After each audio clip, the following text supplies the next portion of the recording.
మెదక్ జిల్లా వెల్దుర్తి మండల పరిధిలోని ఎల్కపల్లి గ్రామంలో ప్రభుత్వ పాఠశాలను ఆకస్మికంగా తనిఖీ చేయడం జరిగిందని మండల విద్యాశాఖ అధికారి బుచ్చా నాయక్ అన్నారు. పాఠశాలలోని పలు రికార్డులను పరిశీలించారు. అనంతరం విద్యార్థులను వారి స్థితిగతులను అడిగి తెలుసుకున్నారు. విద్యార్థులపై ఉపాధ్యాయులు ప్రత్యేక దృష్టి పెట్టి వారిని మరింత ప్రతిభను వెలికి తీయాలన్నారు. విద్యార్థులు తల్లిదండ్రులతో సమావేశాలు ఏర్పాటు చేసి వారి స్థితిగతులను తల్లిదండ్రులకు తెలియజేయాలన్నారు. ఉపాధ్యాయులు వీరేంద్ర అశ్విన్ పాల్గొన్నారు.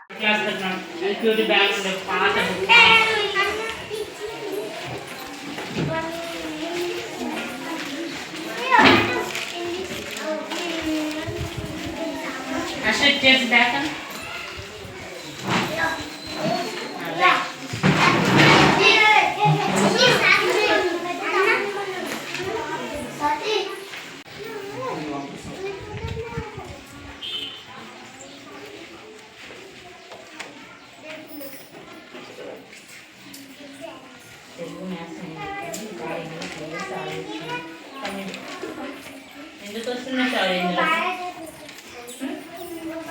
అని బ్యాగ్ అట్లా వస్తానే ఉంది. పెద్ద క్యాలెండర్ దగ్గర ఉంది చూడు.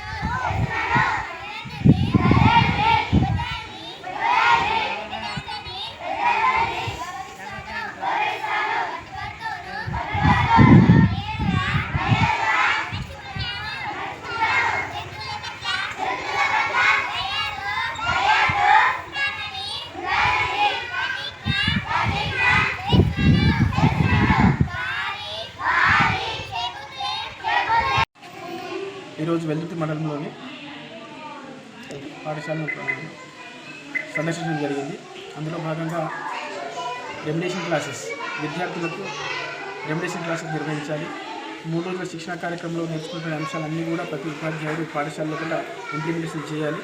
చదువులో వెనుకబడిన విద్యార్థులకి వాళ్ళ యొక్క ఎక్కడ వెనుకబడి ఉన్నారు, ఏ అంశాలపైన వెనుకబడిని గుర్తించి ప్రత్యేకమైనటువంటి ప్రణాళిక తయారు చేసుకుని వాళ్ళను విద్యాబోధన కంపల్సరీ చేయాలి. మరియు వాళ్ళ యొక్క తల్లిదండ్రులతోటి సమావేశం ఏర్పాటు చేసి విద్యార్థుల్లో ఉన్నటువంటి లోపాలను గుర్తించి వాళ్ళకు తెలియజేయాలి. ఉపాధ్యాయులు మరియు విద్యార్థుల తల్లిదండ్రులు కలిసికట్టుగా పనిచేస్తే విద్యార్థులు ఖచ్చితంగా చదువుకోవడానికి అవకాశం ఉంటుంది. ప్రైమరీ స్థాయిలోనే విద్యార్థులకు విద్యాబోధన బాగా వచ్చినట్లయితే హై స్కూల్ స్థాయిలో కూడా ఎలాంటి లోటుపాట్లు లేకుండా విద్యార్థులు విద్యాభ్యాసం చేసుకోవడానికి అవకాశం ఉంటుంది. ప్రపంచం మొత్తం కూడా ఈరోజు టెక్నాలజీలో ప్రయాణిస్తూ ఉంది. దాంతోపాటు మా ఉపాధ్యాయులు విద్యార్థులు కూడా ప్రయాణించాలి. ఖచ్చితంగా రోజు వస్తున్నటువంటి మార్పులకు అనుగుణంగా విద్యాబోధన చేస్తేనే విద్యార్థుల యొక్క భవిష్యత్తు ముందుకు సాగుతుందని తెలియజేసుకుంటూ ఉపాధ్యాయులందరూ కూడా విద్యార్థుల యొక్క భవిష్యత్తుకు పాటుపడాలని తెలుసుకోవాలని తెలియజేసుకుంటాం. మరిన్ని అప్డేట్స్ కోసం మా ఛానల్ని సబ్స్క్రైబ్ చేయండి.